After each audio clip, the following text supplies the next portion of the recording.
All right, I think we're going to get started. Thank you, everyone, for joining us. So obviously, I'm supposed to introduce myself here, but I think you all know that I write for the Tyee. I'm Chris.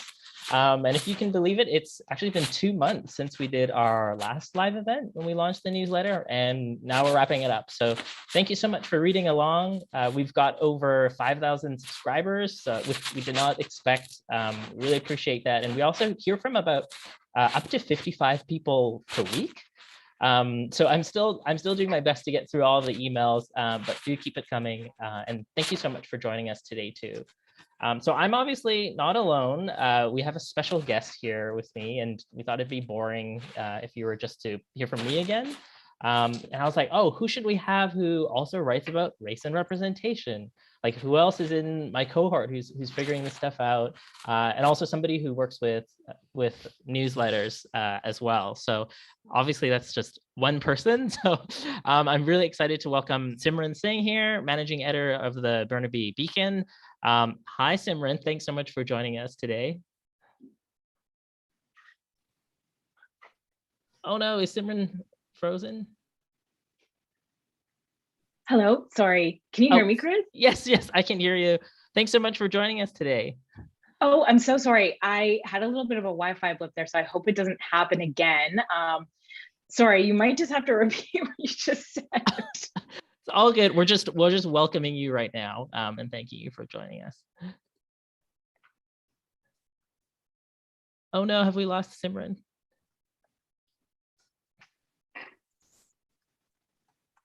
Simran, can you hear us?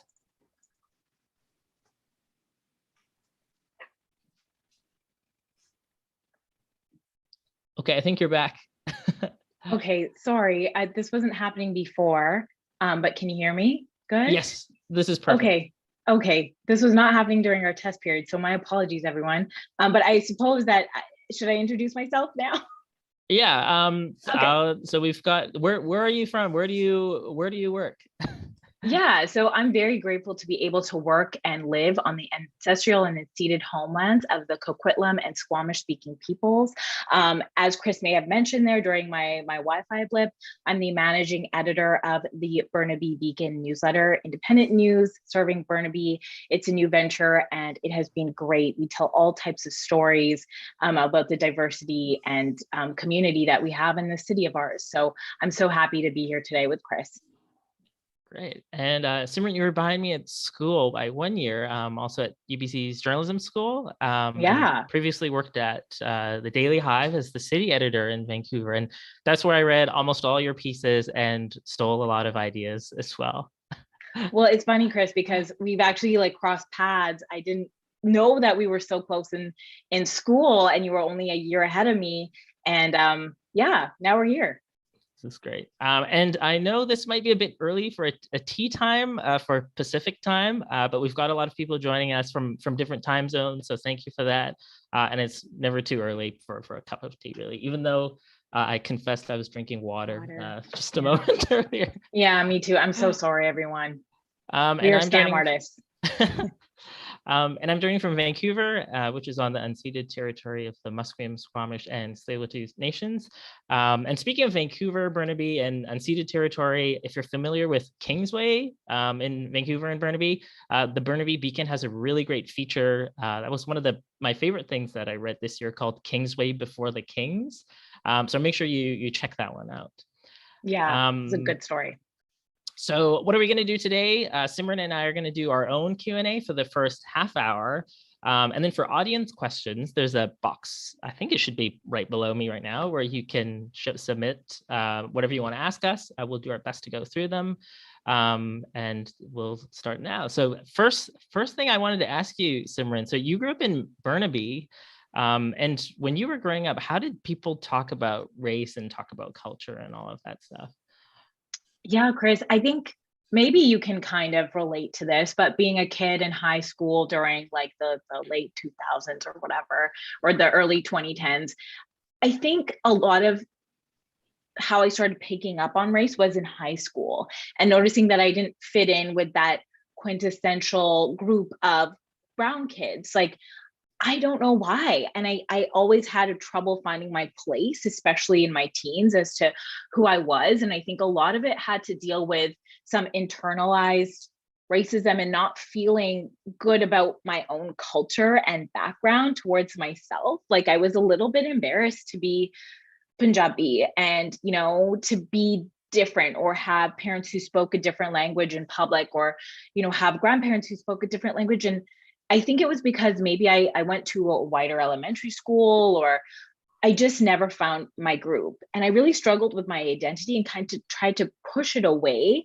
So race was something that I didn't really want to think about maybe in high school. And that was a time when so many people were in their own like little enclaves in high school as well. And I felt a little lost. So yeah, it was kind of confusing for me during my teen years. Yeah, that's really interesting. So it was like never something like you could escape. Like race was like always a thing. It was always a thing, but I didn't want it to be a thing. And I'm not too sure how you felt and like how those discussions were when you were growing up. Yeah, so I grew up in a pretty diverse part of Vancouver. Like I grew up right on like the east-west side border. It was very much a majority minority place, as people would say. And everyone was, I think, very, very overly fascinated about everybody's background. So like what languages they spoke, like somebody who was mixed, they'd be curious about their parents or what holidays they celebrated. And I think when it comes to like growing up as part of a diaspora, people talk about the lunchbox moment a lot. So like if you bring in some sort of food that your whiter classmates are not used to seeing, and you get made fun of or like saying like, oh, that's weird or stinky or whatever.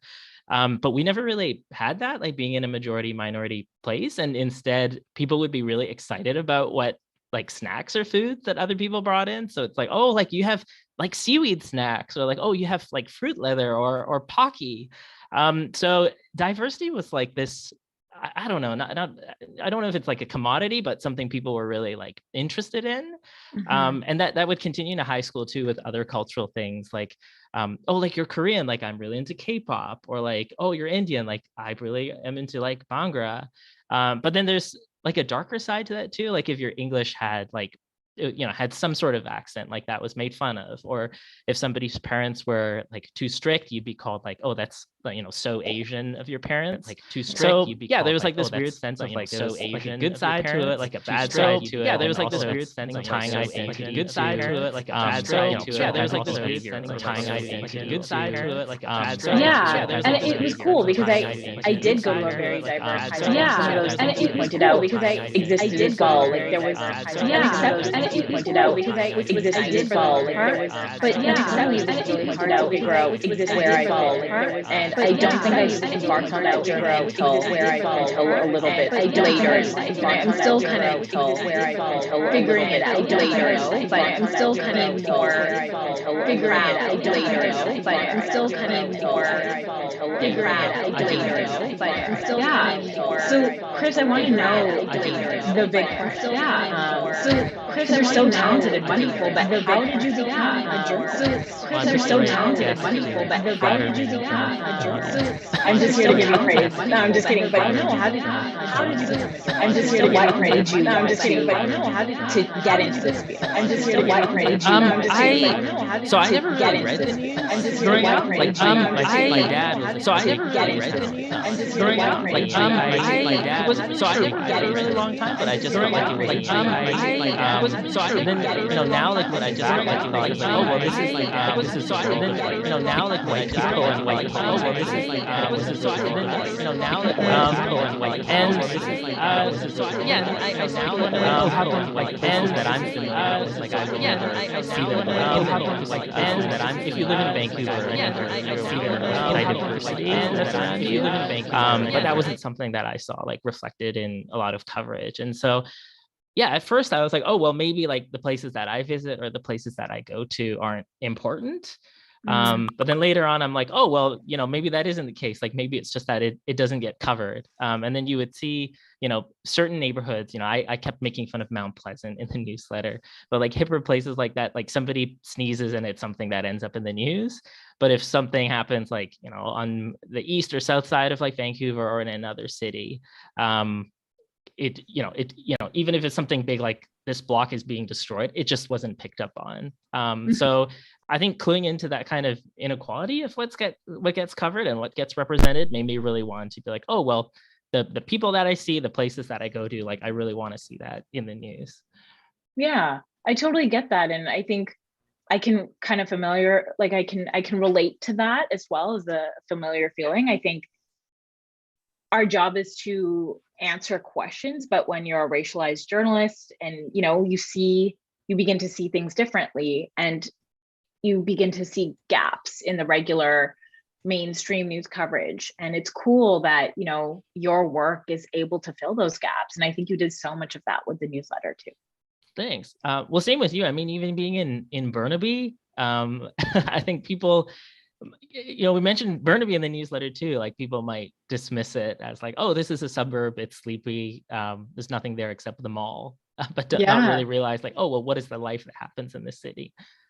Yeah, and now that I am taking on news in Burnaby, I realized that there is so much going on here. Like, you can look at a single block on Edmonds, let's say, and there are like maybe 100, maybe 70 to 80 different shops, and all those people are from different places. Like, they're immigrants, and those places are so interesting, but they often get missed. And why do they get missed? And I'm grateful to be able to now do this type of reporting to really look at a suburb, but the different sections and what makes the suburb work and the people behind it, because oftentimes we don't see that at all.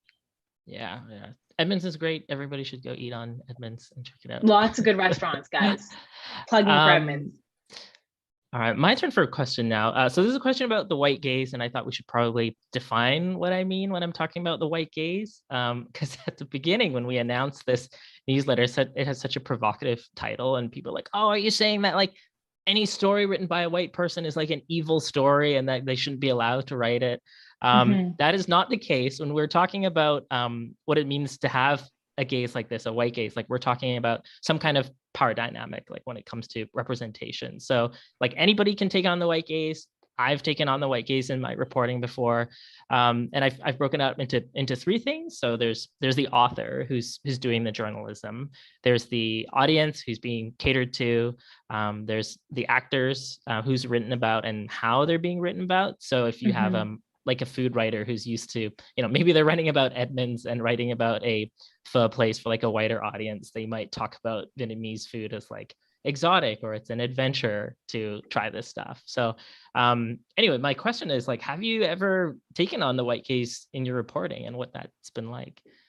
Yeah, it feels kind of like, oh man, like, yes, I have. And it's very possible for racialized journalists to do this and take on the white gaze. And I think early on in my reporting, especially when I was at Daily Hive, and that was such a huge audience. And when I began to really feel comfortable about reporting on different issues and things going on in the South Asian communities, I should say, because we're all different communities in the Lower Mainland, I really realized that a lot of it was, how do I make a sound really acceptable to people or likable? And I think that just happened in my head without knowing. Like, what are the feel good stories I can take on? What are the things that make people realize that, in Sikhism, for the Punjabi Sikh community, that seva, things like selfless service, are part of the tenets of our faith. So I really focused on those feel good stories, which are great and they're important, but I think it's surface level in some way, because it doesn't really get down to,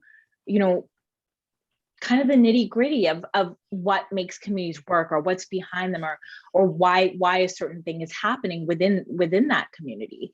And I guess I want to ask you, I mean, your work is so incredible, but did you ever find a point where you were taking on the white gaze? Definitely. That's, you mentioned about like the service that the Sikh community here like does. You see that so often, like anytime there's any kind of like disaster, like the flooding, like for example. And then I don't know, I guess the criticism would be like, oh, are you saying like we can't write these like positive stories? And I don't, that's not what I'm saying, right? Like I feel like what else is existing like for this group? Like, is this the only thing that you're ever covering? And how are you covering it too?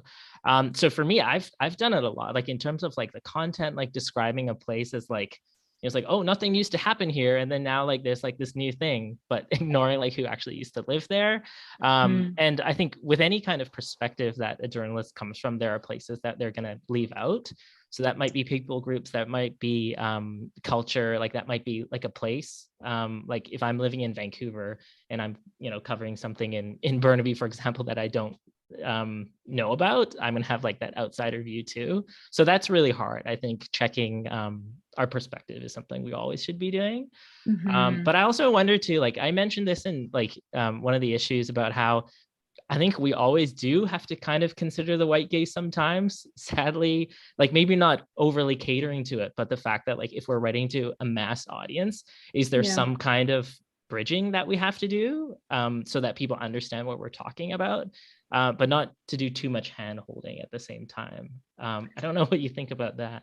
Yeah, it's a really interesting and kind of delicate balance because you have to consider your audience and how much they might know. I think there was one instance where this happened recently, and I was writing about a gurdwara, and Dustin, my colleague, I put in brackets the gurdwara, and I put Sikh temple in brackets, and Dustin was like, "What? You don't need to do that. Like, I think people know what a gurdwara is," and it's like, do they? Yeah, maybe they do. But this is me then overthinking that I need to explain to people what this place of worship is so they understand it, so they don't get confused. So navigating that can be tricky. You don't want to feel like you're dumbing things down, but you also want to do your job of being thorough and precise. So those are little things that sometimes I notice in my reporting, like, do I need to over explain this concept?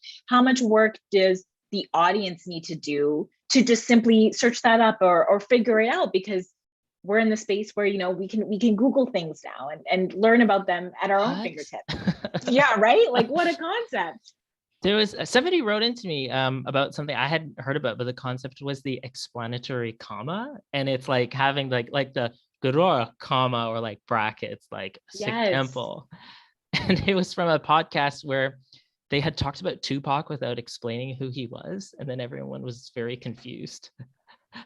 Oh no! See, then I'm like, come on, guys, you got to do your work on that one. Come on.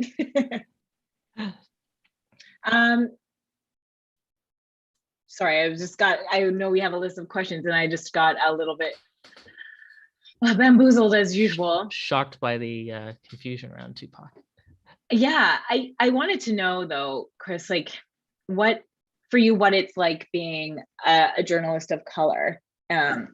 As people know, we're in Vancouver, Metro Vancouver. There's a plethora of diversity here, and it should be easy, right? Right? Yeah, I from my journalism school experience, I'm sure from other schools too, like, you would have courses like a course on video and like a course on like audio, but I don't think there was really a course that's like, oh, if you're a racialized person, like this is, stuff that you should know, like when you're doing your reporting. And I feel like I'm thinking about like high school when we looked at literature, it's like, person versus self, person versus person. Like I feel like when we are writing these stories, there's a lot of a burden, like whatever community or culture that you're writing about, like you really don't want to get it wrong. Especially because there's not much on, whatever it is that we're writing about out there, right? So if you get it wrong, like you might let that community down. If you get it wrong, like people from outside it would have the wrong impression of what it's about too. And so, and if you're, and if it's something that you personally celebrate or personally partake in, right? Like you just feel a lot of anguish if you're misrepresenting, something like that. And then also answering to readers too. Like I feel like some of them get really offended when you write about anything to do with culture or race. Like if I were to, write about like, like a Mexican restaurant, somebody would be like, oh, well, why did you leave out like the Jamaican restaurant? And it's really strange. And, when I touch on like inequality, and if I'm mentioning race or if I mention the word white, then I also get feedback too. It's like, oh, well, like, why are you dividing people with this kind of coverage? So I feel like there's a lot of extra stuff that we have to consider as a racialized journalist. And yeah, like a lot of that I just had to go on Google and like find how to prep myself for on my own. Yeah, I think for myself, like a lot of questions or comments I got, especially in the past few years, is if I write something about a specific community, the comments would be like, who cares? And one of the things that I've learned, and I'm sure you have learned too, is do not pay attention to reader comments. They do not serve you in any shape, or form. They're often not the best. But finding out like, okay, why am I writing this? Does it even matter to anyone? And you know what? I think I've come to terms with it doesn't matter if it matters to anyone.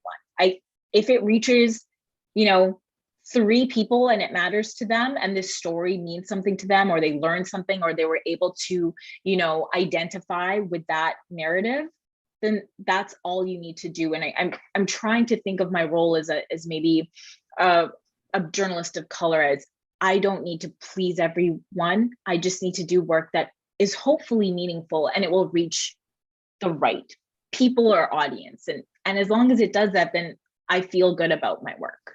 Yeah. When I feel the same way about thinking about those 3 people. Like sometimes I've seen stories where it's like somebody pointing at like a drain and there's like leaves on the drain, and then the headline's just like, oh, like drain hasn't been cleared like in this neighborhood. And I'm like, okay, well, if you're writing about that and then somebody else is writing about this, cultural thing that's really, really important to them, it's like, oh, well, I don't see why something like that should deserve the coverage and then this shouldn't. Yeah, totally. And I'm really grateful now that I think in some journalism spaces, I would like to say the Tyee and, Burnaby Beacon, independent media gives you more space to explore topics on race and community and culture in a way that you don't feel restricted. So I felt at least that I can open myself up to this more and feel more confident in my reporting. Definitely. Yeah. My turn now. So I read a lot of your pieces on COVID and South Asian communities here in Metro Van and the Lower Mainland. And I was wondering, how do you cover something, like race and a big crisis with sensitivity and with nuance? Yeah, so last year, I think around this time, Chris, is like I did put out a series on the South Asian communities here in Metro Vancouver. And at that time, numbers were going up in those specific communities, especially within Surrey. There was very high case counts. And then we kept hearing this kind of narrative that COVID is happening to South Asian people. But I thought, where is the explanation as to why? We know it's happening, but there's got to be a reason or something we're not talking about. So that was a really big, tough topic to cover. And I don't even think I got to the tip of the iceberg. But what I thought about, and when I was writing that series, is all of the, and you mentioned this in your newsletter, the intersectionalities of why it was happening. Is it a community like gone rogue, just having huge parties because we don't care? No, that is absolutely not why there were high COVID numbers within South Asian communities here. There was much more going on. It had to do with labor, with family structure, with translation services, with access, with transit access. There was a list of reasons why this was happening and was getting missed in daily briefings from our provincial health officials. And of course, they have so much to talk about that they go on to the next topic as quick as possible to inform the public. But then who's going to inform the public about why people were getting sick, why people who looked like, my grandfather were getting sick? And not funny enough, actually, it was terrible. My whole family had COVID when I was writing those articles. And it was just so surreal. And luckily, I do live in a quote unquote multi-generational household. So I live with my in-laws, my husband, my sister. I live in a big household right now. And to think about how tough it was for people who might not have separate rooms to isolate. And this is a very normal cultural thing within Punjabi families, is we're tight-knit and live together, and that's just, we share space, whatever. But it was seen as very different. So you have to kind of break it down and in ways that you can understand your own family. And luckily enough, I was reporting on something familiar to me. I knew some dynamics of South Asian culture that helped me with this reporting. But it really, really made me realize how health and intersectionality, just these two things need to come together in future health reporting. We cannot go about topics like COVID or a global pandemic without having data on racialized data or actual numbers to understand this. So it was tough, but I hope that it was informative, at least. Yeah. Thanks for sharing that. Like journalists are told like, oh, well, you have to have a thick skin, like when you do reporting, but especially if you're like a journalist of color, and then you're writing about something that's so personal to you, and then you read stuff in the comments like, oh, like, why are people living this way? Like they're being irresponsible, all of that. But it really, really hurts, right? But at the same time, like you feel that like, oh, well, this is an experience that I haven't really seen covered like in this way. And I think this is important to publish. But then you're putting yourself out there, and that's just something you have to face too. Yeah, it was definitely a very interesting time. You're dealing with people in your own family sick, and you're writing about the reasons why. So yeah, but I'm glad I did that reporting. I'm really glad. And yeah, well, that's why I decided to steal from it and do some coverage of my own, because it was so important. Just sharing is caring. Sharing is caring. But Chris, now I want to know a serious question, because everyone has haters, and I want to know how you deal with your haters. I think this newsletter has been a way for me to express some of that. Like to dissect what people mean, like when they say that, talking about race is racist, like, well, what do they think racism is? Like, are they saying that, I'm like dividing people up, and that we're actually all like united, and I should be focusing on that instead? But I feel like it's really silly, because like, well, we obviously know that we live in a world that has racial inequality, and so you would report on it like you would any other kind of inequality. And the biggest one that I always get, that I've mentioned in this newsletter, is climate. Even after I wrote about this, people were like, oh, well, why are you focusing on race? Like, why don't you focus on climate? But I feel like with any crisis, as you said, like there's many different intersections to it. And I think it's just taught me that people don't really know how to talk about race. Like when Bonnie Henry and other health officials seemed nervous about talking about race, it's like, oh, we're afraid to be transparent about this because we can't trust people to not be racist. And then so they just, back off away from it, apparently, whereas other provinces were happy to share that information. And so, yeah, I think that's just, it's sad that this kind of sensitivity is like, that's the world that I'm publishing these stories like into. So I feel like, yeah, there is a lot of work to be done to try and like dial it down. Cause I feel like when people say like, oh, well, like climate change affects everyone, or like COVID affects everyone, they think that something about like the pigmentation of people's skin like makes it more likely that they'll like catch a virus. But it's like, oh, no, when like that's not what we're talking about here, right? It's like the stuff you mentioned, like what kind of job are they doing, like where do they live, how much money are they making, like what kind of transportation like are they taking like every day, all of that stuff. Yeah, I totally agree with that. And I think when you touch on the fact that, people even ask, like, why are you talking about race in the first place? But when something very traumatic happens, and for example, when a whole family gets brutally murdered in Ontario, and they were a Muslim family, at that point, the country stops and we pause and we say, hate has no place. And we can talk about race then, but only when something bad or big happens. So why can't we talk about race every day? Because race impacts everything we do. It's something that we love to avoid, but we shouldn't be avoiding having these honest conversations. And if people are offended and upset by that, then maybe they're the ones that need to be part of these conversations and kind of unpack why. Because that discomfort is going to lead us to a point where I think we can start figuring out what we even need to start talking about to understand each other a little bit better. But there's so many feelings of, oh, I'm uncomfortable, or this doesn't need to be talked about, or why are you even approaching this from this lens, which I think sucks. Yeah, it's like, unless someone gets punched in the face, then you don't notice that there's other kinds of racism. Totally. Yeah. All right. I'm looking at the time here, so we have to check out some of these great questions that people have been writing in. I had one that somebody had emailed in, and I felt like I had to start off with this one, and then I'll let you pick one after. Okay, but this is what somebody said. My salami and mortadella sandwiches at school were looked upon with comments as to its foreignness and smell with wrinkled noses. Today, these cold cuts are mainstream and sold in every mainstream grocery deli counter. This is true of every wave of migration of immigrants that comes to Canada. It is the rite of passage to eventually becoming the norm. It is not wrong. It is familiarization that leads to normalization. Acceptance of their food leads to acceptance of their culture and then acceptance into the country. Just wondering what you make of this. Yeah, what a way to kick it off.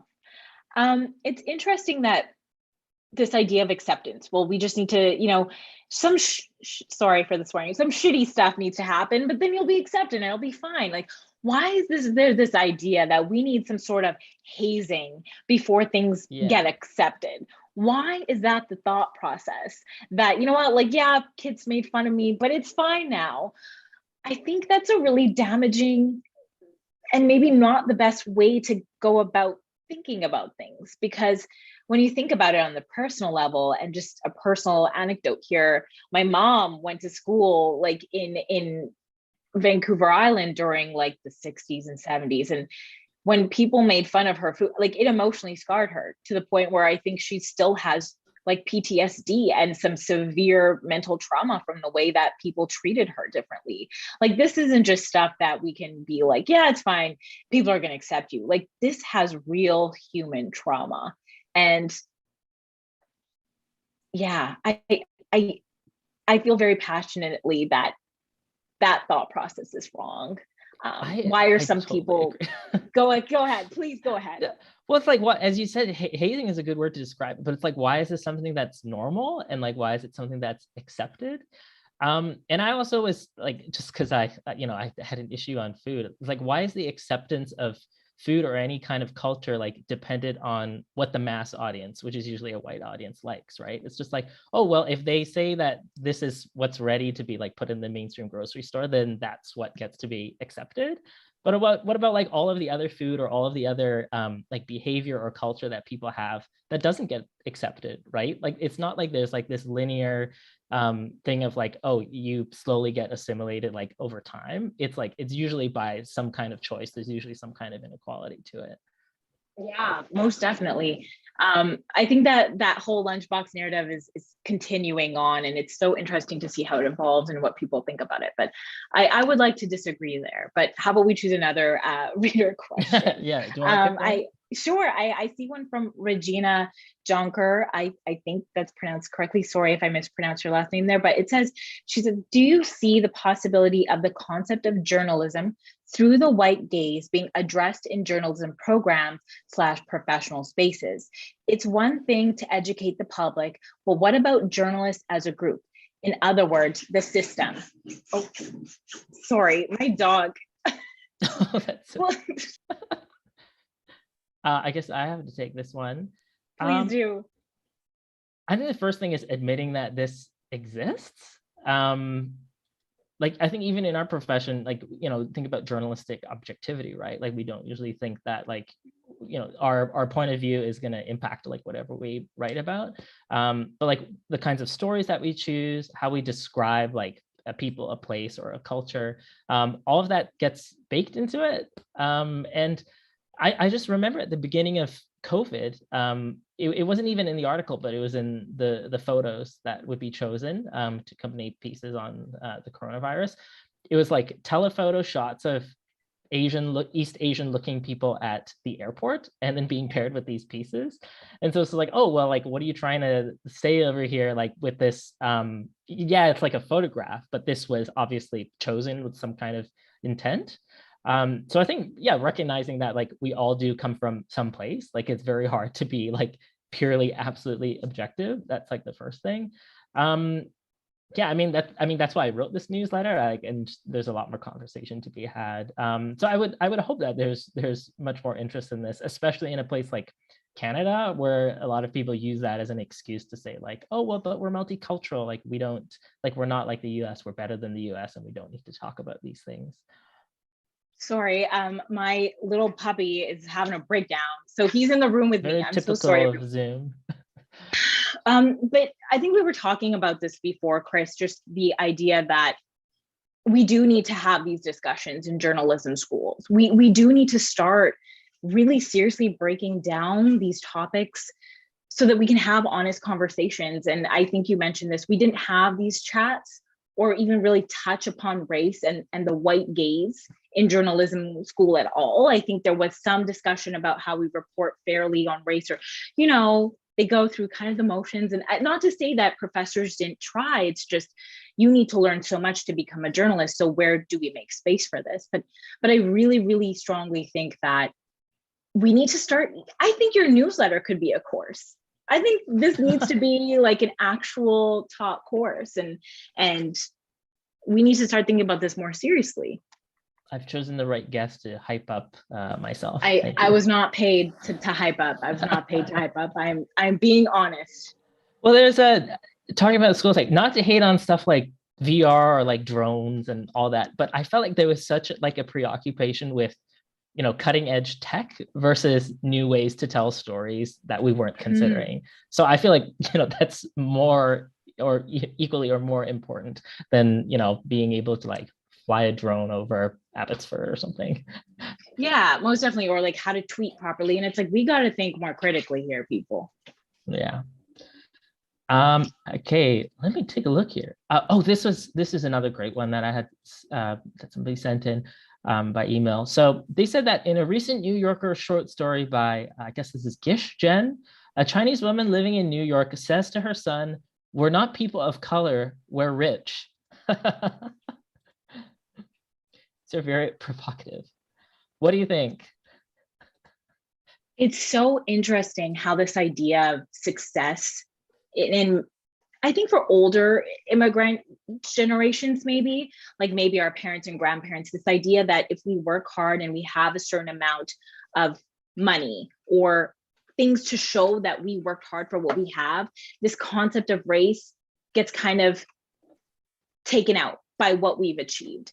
I know that, you know, I've heard comments like this, like, you know what, if you work hard, you will be able to achieve anything. You'll achieve the Canadian dream, and people will accept you. I think this is a very common narrative, you know, that I've heard. But it's interesting because for us, I think we see for maybe younger generations, we see kind of past that. We see the racism that happens to, you know, older folks despite what they've worked for. So there is really no way to block out the racism or achieve things beyond, you know, race. At the end of the day, this is something that is happening still. It's not stopping. I don't know, what do you think about that, Chris? I completely agree. I've heard the same thing from older immigrants that say like, oh, well, like racism, yeah, like it was a thing, like, you know, people pushed me around when I was young, but like I have a house now, like I have a car, like I have this job, like my kids are in university. And it was like this attitude of like, oh, well, I can kind of like buy my way out of racism. And that this is something that everybody can do if they work hard. But I mean, their experience is not everybody else's experience, right? Like, and you're also, you're kind of allowing the system to do its thing, which is push people down if they are a person of color. And you're choosing to like tiptoe around that and like accomplish what you can within that rather than challenging it. So I can see what this character in the story is saying, but it's also very disturbing to me. Yeah, I agree. And apologies to anyone. I am dealing with a very interesting golden retriever right now. So if you hear any growls, my bad. I wish I could show you all of it. He's very cute, but he's having a moment right now. I have a question, Chris. This one comes from Robot Museum. Robot Museum. Yeah. Language in journalism can be challenging. How do you balance finding the right words, and when the words don't exist, how do you convey them in the language you're using is not intended to hurt? Oh my goodness, this is so challenging. I wrote the issue on this, but I still don't know how to answer it. Yeah, I had read that NPR piece that I had shared in the newsletter about how it's like, oh, is it racialized? Like, is it person of color? Is it like visible minority? I was really shocked because so Canadian Press is the organization that determines like the style guide for journalists and like the words that we should use or not use. And in it, it even said like use people of color, but this term is like on its way out. And I was really shocked. But it's to acknowledge that language isn't perfect, and our relationship with like what a lot of these words mean is going to change over time as well. So I mean, personally, I always try to use stuff that just doesn't other people. um, Even for something like non-white, like I tried to avoid that because I didn't want to flatten everybody else in one category. But I had a reader who very thoughtfully wrote in, and she said like, oh well, like I think it's important to have this distinction because it shows that people are being measured to this baseline of whiteness, and we need to use it to show that like society has split up people in these two camps. So I don't know other than that to constantly be aware of it and watch out for that othering thing and be ready to be flexible because language changes. Yeah, language is ever evolving, and how we take from it and what we make of it is constantly changing as well. But something I think that I've noticed, Chris, is even before we met on this during this event, like we've chatted sometimes, and sometimes you've asked me like, hey, like, does this word work for this story that I'm using about, like we can also ask each other questions. We can, Yeah. as journalists, we can kind of do a little bit of thinking together and brainstorming and bouncing ideas off one another to see if that works or how we can expand on that more. So that's also comforting to know that we as a journalistic community can do that and see how we can incorporate that into our work. Yeah. Thank you so much for that. I almost forgot about it. No, yeah, um, it's just cool that we can just bounce ideas off of one another too. yeah, I had run into a journalist who's a bit older than me. She's a person of color, and I ran into her like buying fruit while the newsletter was going. She's like, "Oh no, Chris! Like I'm so scared you're gonna find my old article where I described sushi in this very like exotifying way." And I was just like, it's fine. Like you didn't mean to like make it seem like this weird like other thing, I'm sure, like at the time. And it's like, yeah, like we're gonna make mistakes, and I really didn't want like the newsletter or any of these pieces to be like, oh, these are the rules that like you must follow or else we're gonna cancel you. It's more of like thinking about the language that we are using. Yeah, most definitely. Yeah. All right, let's see, I gotta pick something else here. Oh, your colleague is saying he left Milo or Milo. Oh, Milo, that's Dustin. Thank you, Dustin. Yeah, Milo he's always everywhere and anywhere that I need to be. So he's on the floor right now. uh Question here. If there's a problematic word that we see authorities using that is indicative of their lack of consideration of race. I fought the VPD for years on their use of Asian in news releases, and only now do they seem to be dropping it. Mm. That's really tough because I feel that for press releases, it's like for the purposes of like identification. I think it's not words, maybe not, but I think, Chris, you also talked about this in the newsletter, of course, about this generalizing of a community, especially when it comes to crime. I know for myself, this past summer, there were several instances of gang violence, which involved, younger South Asian men, and the way that was reported on, and the fact that it just becomes such a singular idea of what this group of young men are, that can be really, really harmful. So I don't know. My goal is maybe that language needs to change by explanation as to, for example, being specific here about gang shootings and why maybe this is impacting the South Asian diaspora here. We can't just have like one single press release that we go off of to understand why something happened. Like this shooting happened, and another shooting happened at the Cactus Club, and the police need to respond. Like we need to have more nuanced reporting to kind of break this down more, because yeah, it's just those singular terms like South Asian man. And I'm like, okay, so what about him though? Like what aren't we digging into deeper here about why this is happening or why we've seen this happen? So for me, it's more like terms, like very broad in terms in reporting, especially police reports. Mm-hmm. Yeah, not I think as a communications person, like this is something that we should that they should be thinking about, right? Like everything that you're putting out is going to generate some kind of a reaction. And I was thinking about yeah, like Bonnie Henry again last year, like she had said that there are high rates of COVID among South Asian communities, and then she, despite the fact that she didn't give us any data, and I'm still very upset about that, she did say like, oh well, this is like not to blame them, like this is a labor thing, this is where they're living, like in the suburbs, like these are the kinds of workplaces that you would find in the suburbs and all of that. And I think having a disclaimer like that is really important, not just being like, oh, these are the numbers of the day, here's who's being affected, and like that's it. Like if you're realizing that what you're putting out there, like for example, a lot of like something to do with crime and race, and putting the picture and the name out there, and then the news is picking that up, like how you're responding to that, right? Like if you're seeing that it does have a negative effect. Yeah. I think we have time for maybe a few more questions, maybe. And I see one actually from Lauren Kelger. Hi, Lauren. I know you from journalism school. So cool that you're in the chat. She's amazing.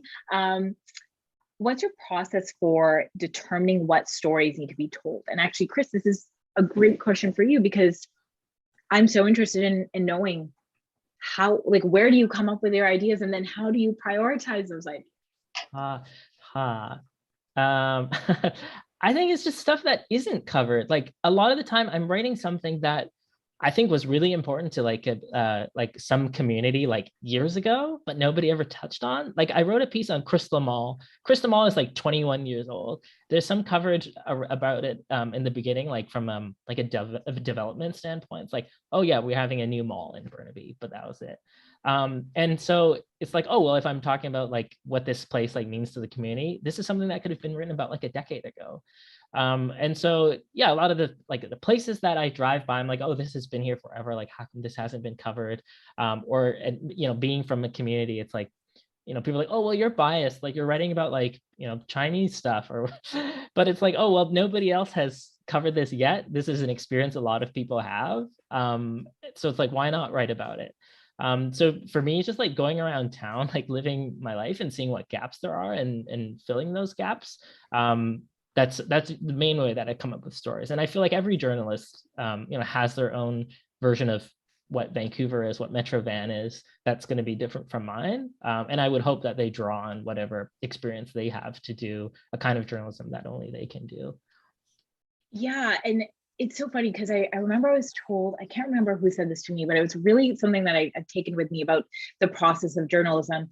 And it was like, always get the name of the dog. Don't just report that there was a dog. And I think when we think about stories, oftentimes we, because the news cycle is so fast and we got to keep up and news is constantly changing, that we often just say there is a dog, like this thing is happening, but then we forget like, okay, what's behind it, and why is it there, and why does it matter, and who goes there, who visits there, who eats there, why? And we forget the why, because the nature of our industry, Chris, is now becoming so fast paced that you got to keep up, and you got to race to get that article out, that we forget asking why. So maybe the stories for myself is maybe, I don't always get things out at the fastest pace anymore, but thanks to the nature of my job, which has slowed it down a little bit, I can work on stories a little longer and ask the why.